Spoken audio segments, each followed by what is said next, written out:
I'm Ben Harmon with ASW. Welcome to Tech Talk Tuesdays. This episode, we're going to be talking about some of the signal flow in some of the digital boards. All right, so here we have an X32, and with an X32, you've got some I/O, so some routing, as we call it. So here we've got a routing button, and we can actually see channel processing block patch. So with the X32, you have to patch different blocks. So what this means is that you've got different areas that signal can come from. So you have your local inputs, which are the ports on the back of the device. Then you've got all the different inputs you can have as well. So with an X32, you can have Ultranet, you can have AES-50, and you can also have external cards to interface with different protocols as well. So you can go Dante, or you can go to maybe an SD card, or if you're going with MADI still, you've got some options for that.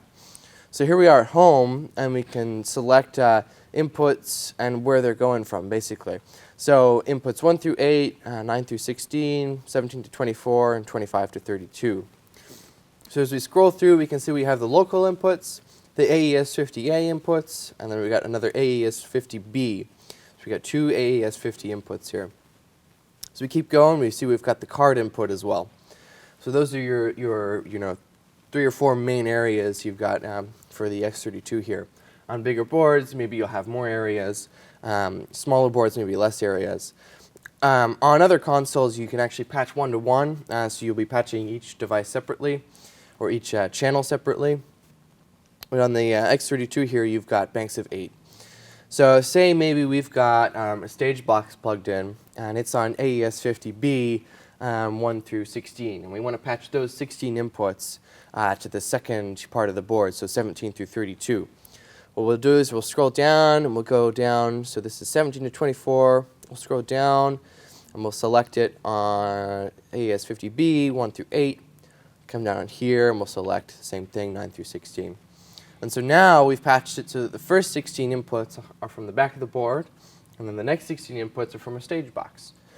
So this is something you might want to do, if you're, looking to have maybe wireless mics back at the board, and then maybe you got a stage box on stage for all your instruments.